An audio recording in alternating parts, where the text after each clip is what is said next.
Imagine living with an unwavering peace where nothing and no one has the power to shake you, where criticisms, offenses, and problems no longer steal your calm. It seems impossible, right? But the Stoics managed to do it. While the world reacted with anger and frustration, they maintained serenity, not because they didn't feel emotions, but because they learned to control them. Today, I will reveal how you can do the same. If you apply these teachings, you will never again be irritated or disturbed by anyone, not because the world has changed, but because you will have changed. Before we begin, go to the comments and write, "Today starts my best version.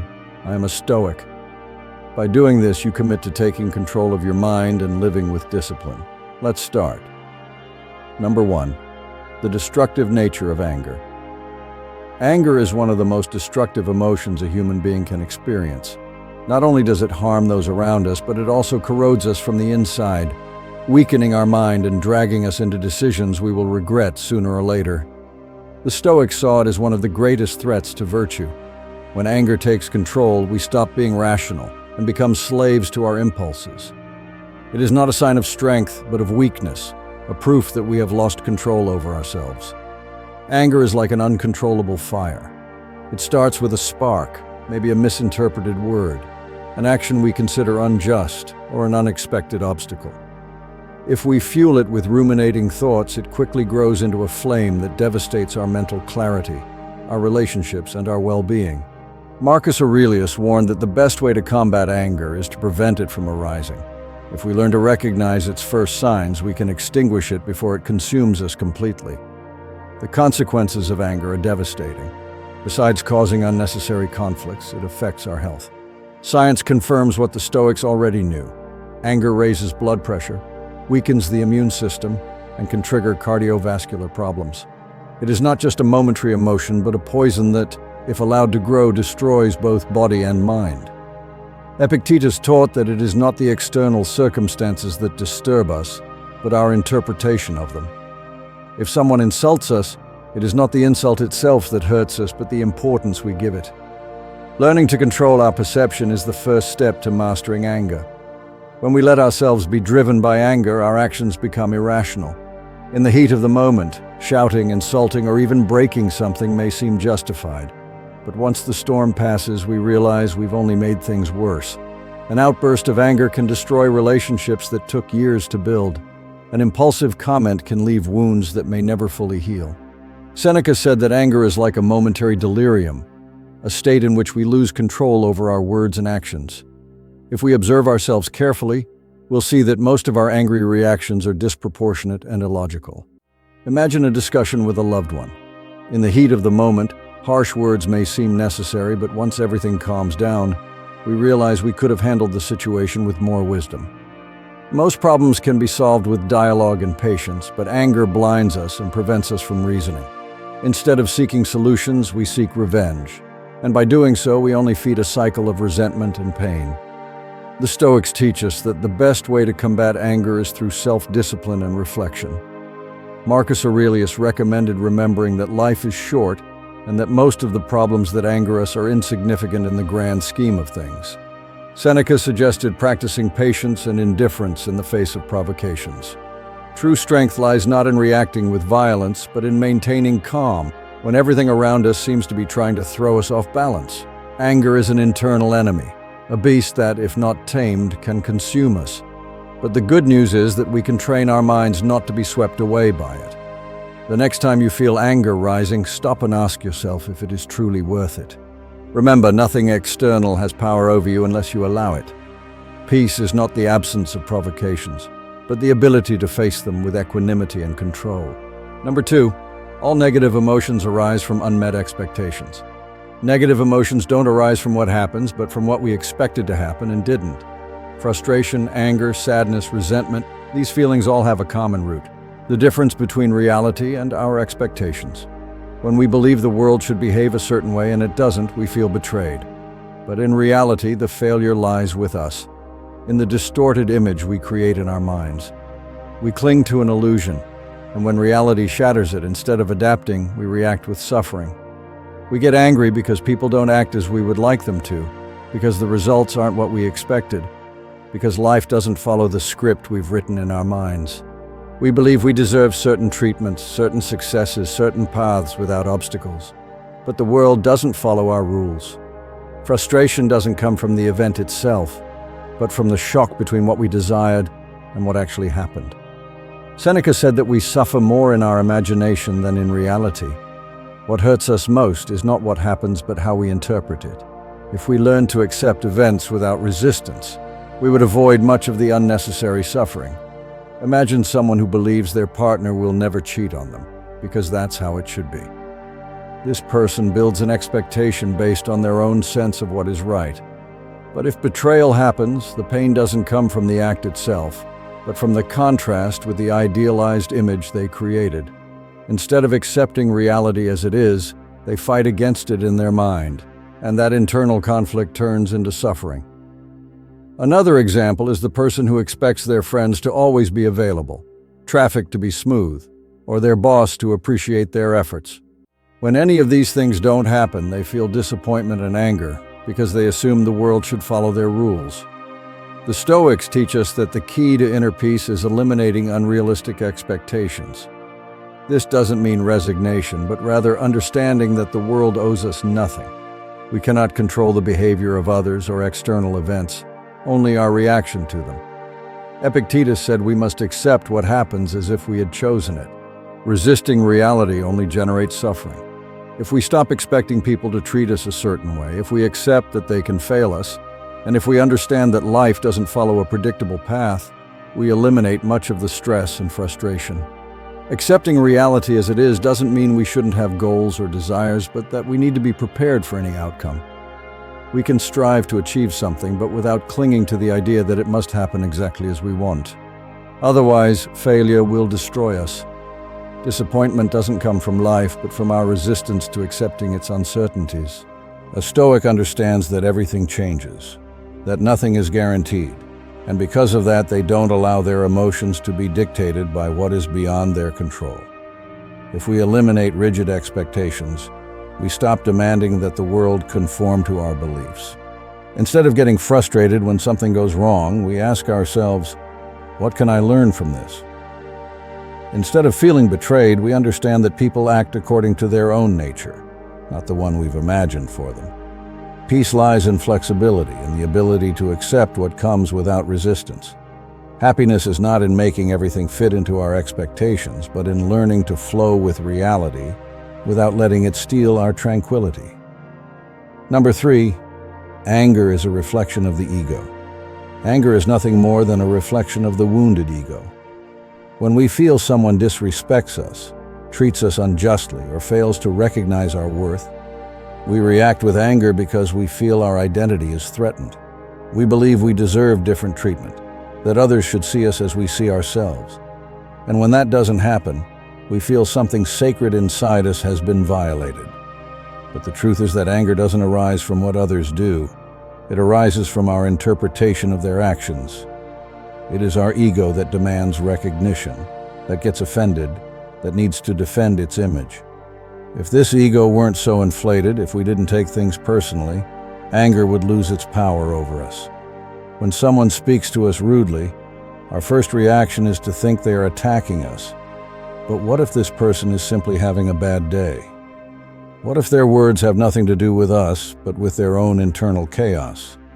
The reality is that most of the time, other people's actions are not a reflection of us, but of them. However, the ego makes us believe everything revolves around us.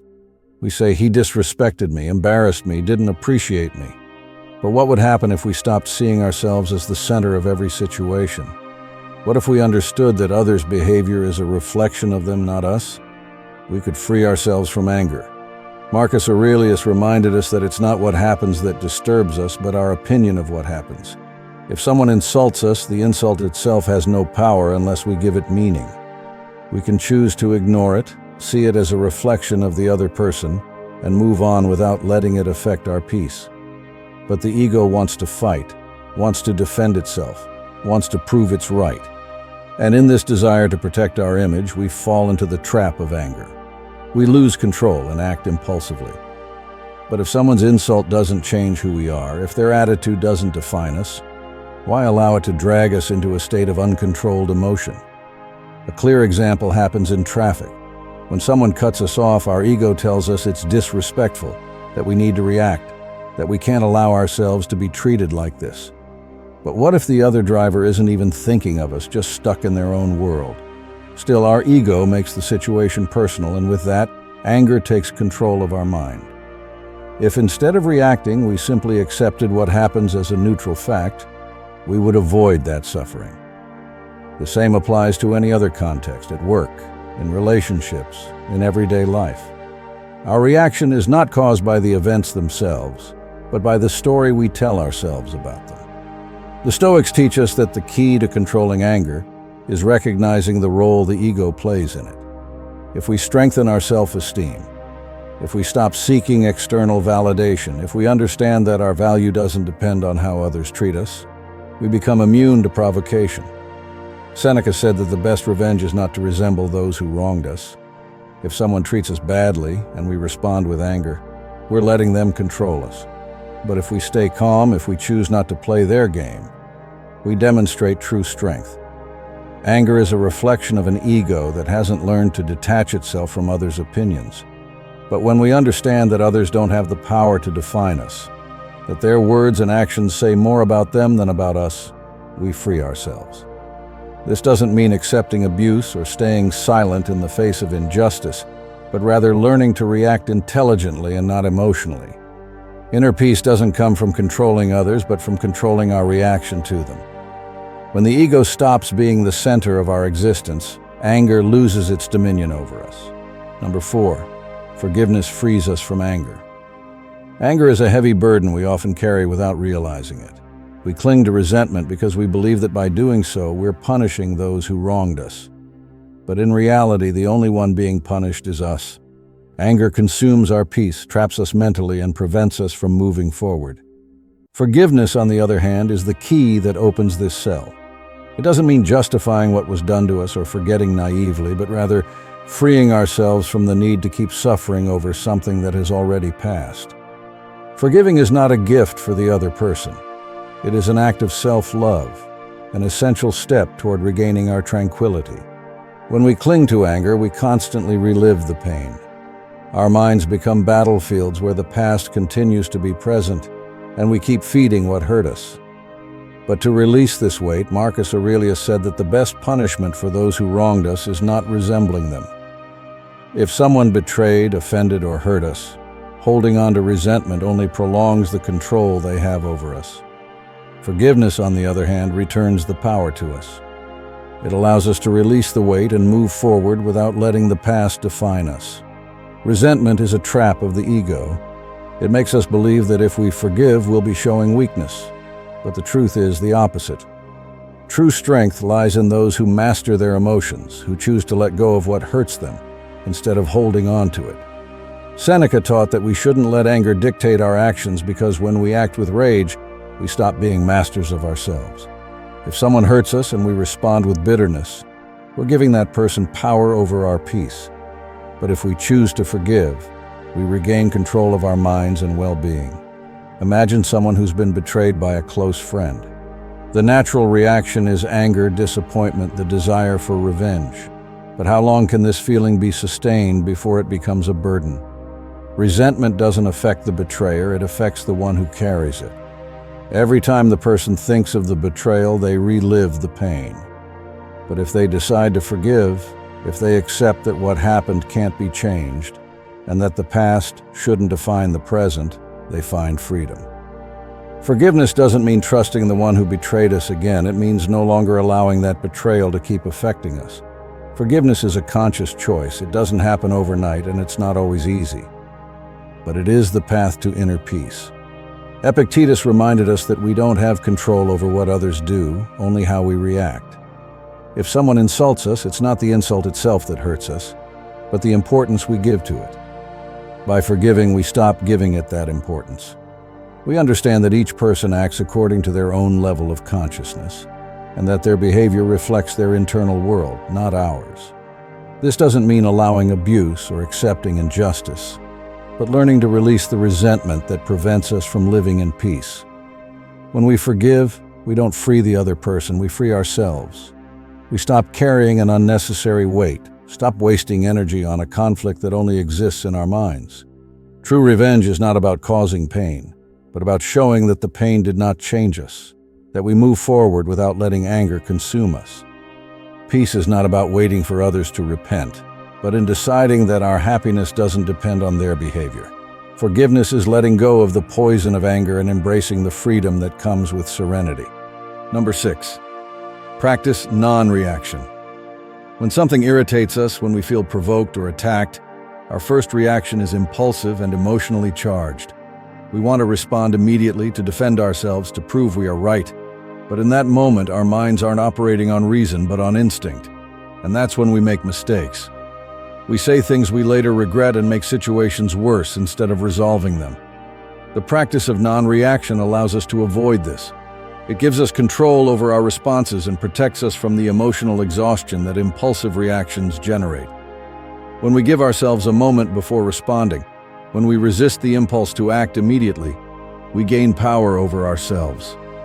It's not about being indifferent or suppressing our emotions, but about training our minds so we aren't slaves to them. Marcus Aurelius said that the best way to defend yourself from an offense is not to resemble the one who offended you. If someone insults or harshly criticizes you, reacting with anger is falling into their game. It's letting them have power over you. But if you remain calm and choose not to respond immediately, you demonstrate that you have control and that your peace doesn't depend on others' actions. In everyday life, the opportunities to practice non-reaction are constant. A coworker makes an unpleasant comment, an aggressive driver cuts you off in traffic, a family member insists on arguing. In each of these moments, the decision is in your hands. React immediately and fuel the conflict, or take a step back, observe the situation with detachment, and respond with intelligence. Epictetus taught that it's not what happens that affects us, but the way we interpret what happens. If someone criticizes you in a meeting and you take it as a personal attack, you will feel anger and react defensively. But if instead you give yourself a moment to breathe and analyze whether it's really worth responding, you can act with calm and professionalism, without letting emotion control your behavior. Non-reaction is a demonstration of strength. Most people act impulsively, enslaved by their emotions. When someone irritates them, they react without thinking, letting anger take control.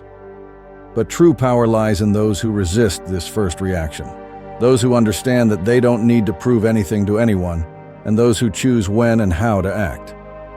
Seneca reminded us that time is a great filter for emotions.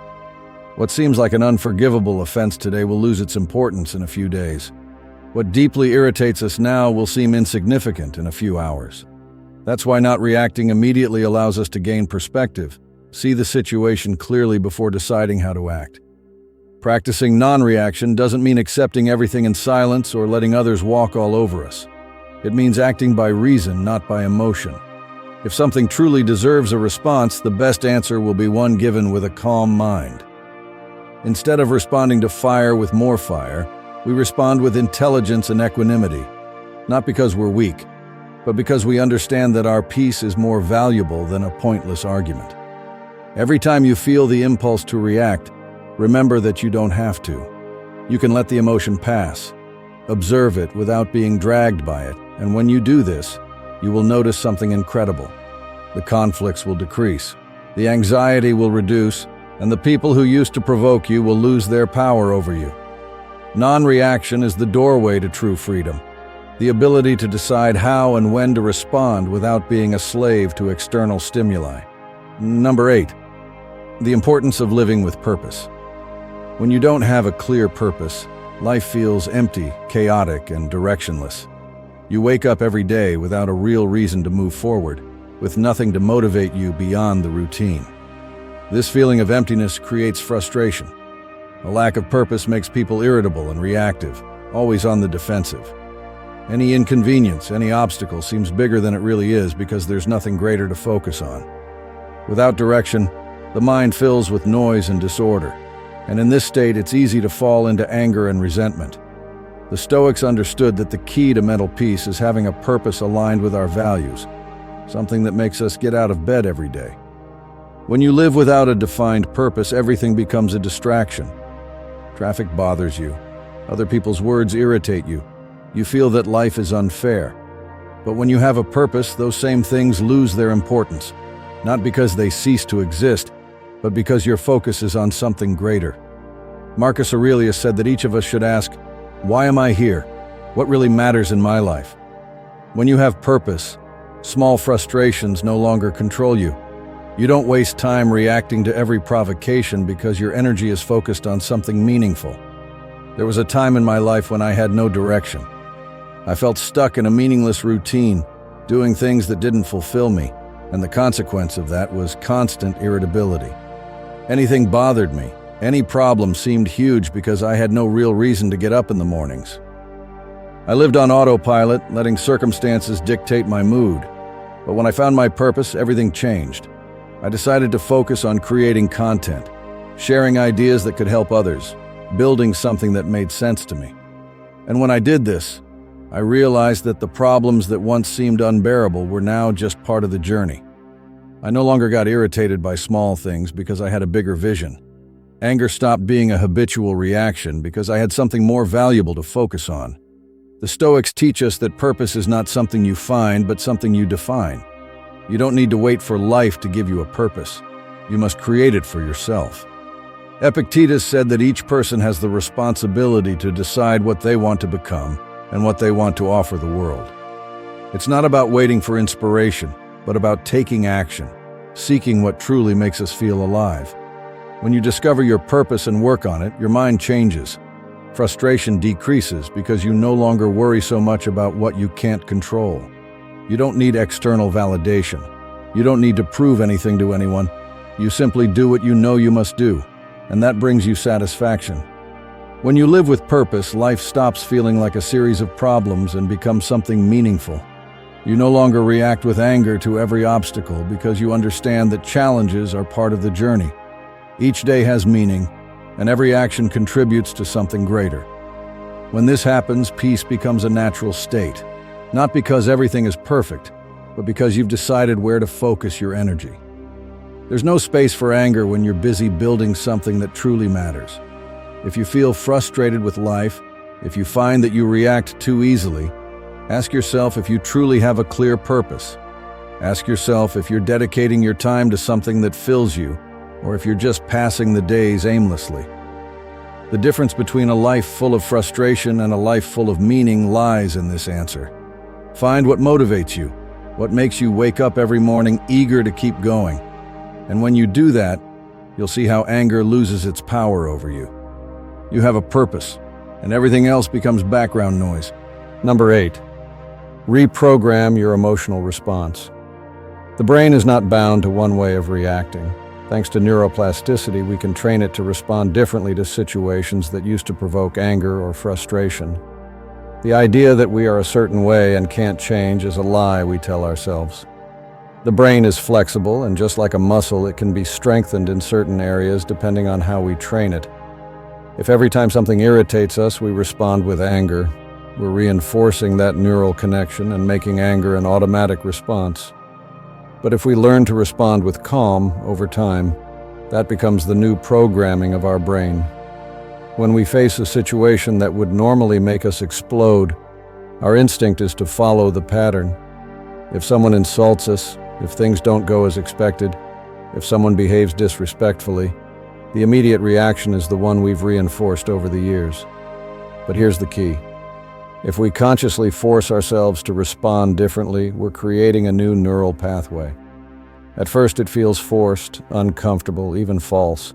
But with repetition, the brain starts to accept this new response as normal, and eventually calm becomes our automatic reaction. I remember once when my dog destroyed something I valued. My usual reaction would have been to get angry, raise my voice, and feel that internal explosion of frustration. But in that moment, I decided to do something different. Instead of giving in to anger, I forced myself to take a deep breath and pet my dog. At first, it felt like I was suppressing my emotion. But what I was really doing was teaching my brain that not everything needs to be a response of anger. I repeated this many times. Each time my dog did something that would normally irritate me, Over time, I noticed my natural response had changed. I no longer felt that tension in my chest. I didn't need to hold myself back because my brain learned that these situations weren't a threat and that anger wasn't necessary as a response. Neuroplasticity shows us that we are not condemned to be prisoners of our emotions. We can redirect our impulses and make calm our new normal. Each time we decide not to act with anger, we strengthen the neural connection of patience and equanimity. And the more we do this, the more natural it becomes. Marcus Aurelius said that we cannot control what happens, but we can control our reaction to it. This is not just a philosophical principle, it's a scientific reality. The brain changes based on what we practice. If we practice serenity over time, it becomes our default response. This process doesn't happen immediately. At first, the mind will try to revert to old patterns because that's what it knows, what feels familiar.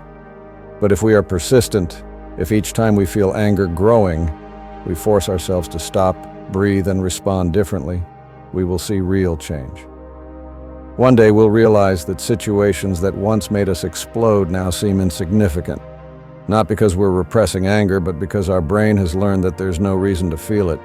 Anger is a habit, just like calmness. If we feed anger, it grows and strengthens. But if we ignore it and cultivate serenity, it weakens and disappears. It's not about pretending, but about reprogramming our mind to function in a way that benefits us rather than harms us. If we want to be calmer, more balanced, and wiser in our responses, we need to practice this day after day. And with repetition, the time will come when calm will no longer be an effort. It will simply be who we are. Number 9, love and gratitude overcome anger. Anger is an emotion that consumes, wears us out, and makes us lose control of our own mind. But there are two forces capable of dissipating it: love and gratitude. When we're trapped in anger, it's because our attention is focused on the negative, on what bothers us, on what we believe is wrong, on lack, frustration, and injustice. But if instead we direct our minds to what we love and what we are grateful for, anger loses its power. Not because the problems disappear, but because we stop giving them the energy necessary to continue affecting us. Love connects us with what truly matters. If we're angry at someone, we can ask ourselves, do I prefer to win this argument or maintain this relationship? When we love someone, the need to prove we're right becomes secondary. Anger is selfish. It seeks revenge, seeks to prove a point. But love seeks to understand, seeks to build, seeks to unite. Often we let ourselves be carried away by anger in trivial situations, reacting thoughtlessly, and end up hurting the people we love the most. But if in those moments we remember how we feel about them, if we take a moment to connect with love instead of anger, our response changes. Gratitude is also a powerful antidote. When we are grateful, there is no space for anger. We cannot feel resentment and gratitude at the same time. If something bothers us, we can stop and do a simple exercise. Think of 3 things we're grateful for in that moment. Maybe it's our health, a special person in our life, or the opportunity to learn from the situation. This simple act changes the direction of our thoughts, takes us out of a reactive state, and gives us back control. Marcus Aurelius wrote in his Meditations about the importance of remembering the fleeting nature of life. If today were the last day with someone you love, would you really waste time feeling angry at that person? Gratitude reminds us that each moment is valuable and that anger is a waste of our time and energy. Some time ago, I decided to conduct a small experiment with myself. Each time I felt anger or frustration, instead of reacting as I usually would, I forced myself to think of something I was grateful for in that moment. At first, it felt forced, as if I were ignoring reality. But over time, I realized my mind began to do this automatically. One day, someone spoke to me with contempt, and instead of feeling irritated, the first thought I had was, I'm grateful for my health and for being able to keep moving forward. This thought allowed me to respond calmly without fueling the conflict. Not because the other person deserved it, but because I deserved to maintain my peace. The Stoics believe that our emotions are not the result of what happens around us, but of what we choose to think about what happens. If we focus on injustice, lack, and what irritates us, anger grows. But if instead we focus on what we have, what we love, and what we are grateful for. Anger dissolves. It's not a mental trick, but a way of training our mind to view reality from a higher perspective. Epictetus said that the secret to happiness is not in having more, but in desiring less. When we cultivate gratitude, we realize that we already have enough and we don't need to react with anger because life is still good, despite the small setbacks. We can't avoid moments of tension or control how others behave, but we can decide which emotions we want to nourish within us. If we choose love and gratitude, anger won't find space to grow. When we love, we understand. When we are grateful, we let go. In this daily practice, little by little, we become more serene, more centered, and less prone to react with anger. Not because the world has changed, but because we've learned to see it differently. Number 10, establish healthy boundaries. If you don't set boundaries, you allow others to decide how they will treat you. It's not about being confrontational or rejecting others, but about defining the limits of your patience, time, and energy. When you don't set clear boundaries, you send the message that it's okay for others to disrespect you, interrupt you constantly, and not value your time. When that happens, frustration grows, anger builds up, and you end up emotionally drained. But the responsibility for setting boundaries is not others. It's yours. Only you can decide what you allow and what you don't. Often we tolerate certain behaviors because we fear appearing selfish or unpleasant. We have difficulty saying no because we're afraid the other person will be offended or reject us. But the real problem is not saying no when it's necessary. If someone constantly interrupts you at work, if a friend only reaches out when they need something, or if a family member criticizes you without reason, is it really your responsibility to accept that? Seneca said we cannot control how others act, but we can control how we position ourselves in relation to them. If we allow ourselves to be treated improperly without reacting, we are giving permission for that to continue. If someone criticizes you unjustly and you say nothing, that person assumes it's normal to treat you that way. But if you calmly and firmly establish that you won't accept such behavior, you're sending a clear message. You value yourself enough not to tolerate disrespect. You don't need to be aggressive or argue. You just need to be clear. Simple phrases like, "I won't tolerate that kind of comment. My time is valuable, please respect it," or "I'm not comfortable with this," can completely change the dynamics of a relationship. I remember a time when I allowed people to interrupt me constantly. No matter what I was doing, if someone wanted my attention, I dropped everything to help. At first, I thought this made me a good person, but over time I realized I was just allowing other people's needs to be more important than mine. I felt frustrated and drained, but the fault wasn't with others. I never set a boundary. One day I decided to change that. When someone interrupted me, I simply said, "I'm busy now, let's talk later." At first it was hard, but little by little others understood that my time was important too. And the most surprising thing was that I didn't lose any important relationships. On the contrary, I started to feel more respected. The Stoics understood that setting boundaries isn't an act of rejection, but of self-respect. Epictetus said we must decide what is in our control and what is not. We can't prevent someone from trying to overstep our boundaries, but we can decide how to react. If every time someone treats you badly, you allow it in silence, you're not being virtuous. You're abandoning your responsibility to protect your well-being. Saying no is an act of courage, not because it's easy, but because it shows that you value yourself and respect others. On the contrary, it creates healthier relationships where both parties know what to expect and what is acceptable. Often people don't even realize they're overstepping a boundary until someone points it out. You can't expect others to guess what bothers you. You need to communicate it. And if after that respect is still not shown, you need to ask yourself whether that person should really continue to be part of your life. Every time you choose not to set a boundary out of fear of conflict, you're choosing internal conflict instead of external conflict. You're choosing your own dissatisfaction just to avoid a difficult conversation. But avoiding the problem doesn't solve it. Learning to say no without guilt is one of the most valuable skills you can develop, not because it makes you stronger in the eyes of others, but because it makes you stronger within yourself. Setting boundaries isn't about controlling others. It's about protecting your peace and living with dignity. Number 12, The importance of separating facts from beliefs. Often we suffer not because of what actually happens, but because of what we believe it means. We live trapped in interpretations, in stories we tell ourselves about who we are and about others. But most of these stories aren't facts. They're just beliefs we accept without questioning. And these beliefs can be the biggest obstacle to our mental peace. The Stoics taught us that the key to tranquility is learning to differentiate between what is a fact and what is just our perception of it.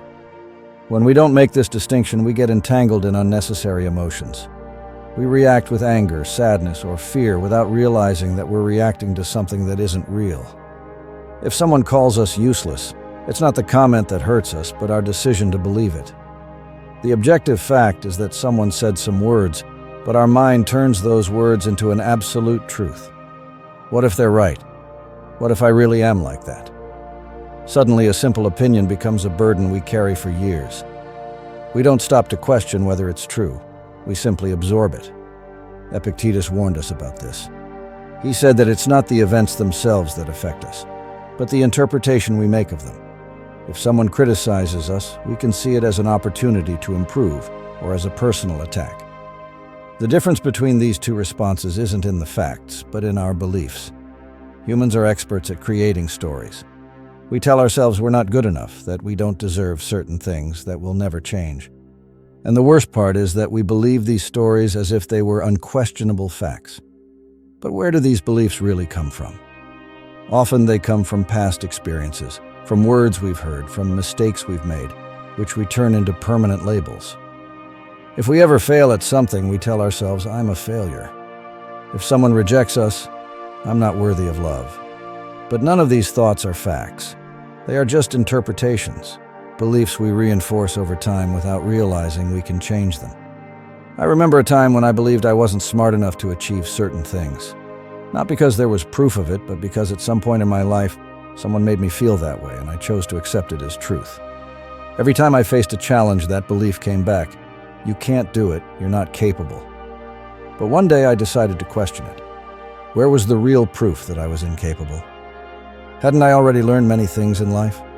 Hadn't I overcome difficulties before? I realized that this belief wasn't a fact. It was just a story I was telling myself. And by understanding this, I began to let it go. It wasn't immediate, but with every thought I challenged, I regained a little more control. The Stoics practiced mental self-discipline. They trained their ability to examine their own thoughts and filter what truly deserved attention. They didn't accept any emotion or idea without first analyzing it.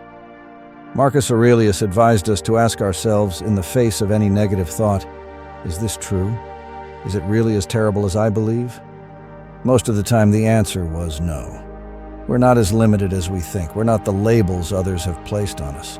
We don't need to be slaves to beliefs that prevent us from growing. But to free ourselves from them, we first need to recognize that they aren't absolute facts. Every time you feel that a belief is limiting you, question it. Ask yourself if it's truly true or if you simply accepted it without evidence. If you can replace it with a more realistic version, you'll have taken a huge step toward emotional freedom. Separating facts from beliefs is the path to no longer being a prisoner of your own mind. It's how you reclaim control, how you stop reacting on autopilot and begin living with clarity. When we learn to see reality without the distortions of our beliefs, we find a peace that was always there, waiting to be discovered. Number 13, developing a healthy self-image. Your self-image cannot depend on others' opinions. If you live through the eyes of the world, you'll be a prisoner of external approval. One day they praise you and you feel invincible. The next, they criticize you and you fall apart. That instability comes from building your self-worth on external foundations, on something you can't control. But when your perception of yourself comes from self-knowledge and acceptance, no one can steal your peace. The Stoics understood that true strength comes from looking within, from defining who you are without waiting for external validation. Only when you stop depending on what others think can you begin to live with true freedom. The problem begins when our self-image is built on beliefs imposed early in life. We absorb opinions, labels, and judgments without ever questioning them. If someone calls us shy, we accept it. If someone says we're a failure, we believe it. But how much of that is actually true? How much of our identity is based on ideas we've never examined? Marcus Aurelius reminded us to always ask whether what we believe about ourselves is really true or just a story we've been telling ourselves. The key is self-awareness, to observe yourself without filters, illusions, or self-deception, to accept your strengths and your flaws, not to resign yourself, but to be honest with yourself. If someone criticizes you, your automatic reaction may be to defend yourself, feel hurt, or try to prove the opposite. But what if instead you stop and reflect? If someone says you're selfish, instead of reacting with anger, you could ask, "Is this true?" If the answer is yes, then you have a chance to grow. If the answer is no, then the criticism holds no weight, and you can let it go without it affecting you. Epictetus taught that we shouldn't worry about what people say about us, but about what is true. It's not the criticism that hurts us, but the meaning we give it. If your self-image is strong, other people's words lose their power. For years, I worried too much about how others saw me. I tried to fit in, to be accepted, to meet external expectations. But all of that pulled me away from who I truly was.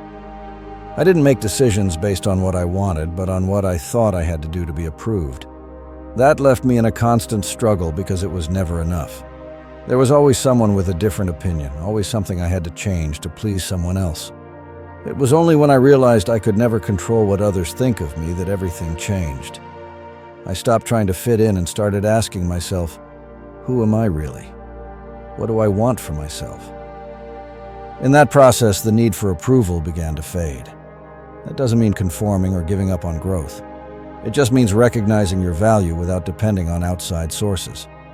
When you accept who you are, your strengths and weaknesses, successes and mistakes, you free yourself from the fear of judgment. You don't need to prove anything. You don't need to demonstrate your worth, because you already have it. And the most powerful part is that when you stop seeking approval, you become more authentic. The people who really matter begin to respect you for who you are, not for who you're trying to be. True emotional freedom comes when you stop living for others and start living according to your own truth. That doesn't mean ignoring every external opinion, but learning to filter what really deserves your attention and what doesn't. If you know yourself, your values, your purpose, criticism is no longer a threat. You live with confidence and calm without needing to impress anyone. Not because you're perfect, but because you no longer need the world to validate your existence. And in that state of clarity, you find the peace that was always within you. Number 14, the fallacy of good and bad people. No one is entirely good or entirely bad. We're all a mix of right and wrong, moments of clarity and moments of weakness. But the human mind tends to simplify, to label, to classify others as good or bad based on what suits us, or based on our experience with them. However, this way of thinking is a fallacy, a distortion of reality that keeps us from understanding the complexity of human beings. When we see someone only through a label, we stop seeing who they truly are. A person's actions may be fair or unfair, generous or selfish, but reducing them to a single category prevents us from understanding them. The person who acts cruelly today may show compassion tomorrow. The one who's made mistakes can also do good. Marcus Aurelius reminded us to see others for what they truly are. Fallible human beings shaped by their history, fears, and experiences. No one is just one thing. No one is fully defined by their best or worst moments. When we truly understand that, we free ourselves from judgment and the emotional weight it brings. When someone treats us badly, our instinct is to label them as a bad person. We think they're unjust, cruel, that they deserve punishment. But have we stopped to ask what led them to act that way? Not to excuse their behavior, but to understand that no one is born evil. We're all products of our experiences and our choices. Epictetus taught that we shouldn't judge people solely by their actions, but remember that each person acts according to their level of understanding. If someone is disrespectful, maybe it's because they never learned another way to relate. If someone betrays, maybe it's because they've lived in fear their whole life. That doesn't mean we should accept wrongdoing, but it helps us understand that it's not always personal. Often, people act out of their own confusion, not from a conscious desire to cause harm. In society, people act according to their environments and circumstances. Someone may be kind to their family and ruthless in business, generous with friends and cold with strangers. But those contradictions don't mean they're a bad person, only that they're human. We've all acted in ways we're not proud of. We've all made mistakes, said hurtful things, made impulsive decisions. If we judge others harshly, we should apply the same standard to ourselves. And if we want to be understood for our weak moments, why not offer the same understanding to others? When we stop labeling people as good or bad, our relationships improve. We no longer react with so much frustration to other people's flaws because we understand that everyone is on their own learning journey. We become more patient, more balanced. That doesn't mean tolerating abuse or accepting injustice. It means learning to respond with wisdom instead of reacting with anger. Marcus Aurelius said that when someone acts wrongly, we should ask ourselves, did I really expect this person to be different? People act as they're able to, based on what they've learned, based on what their minds can grasp. If we expect perfection from others, we'll constantly be disappointed.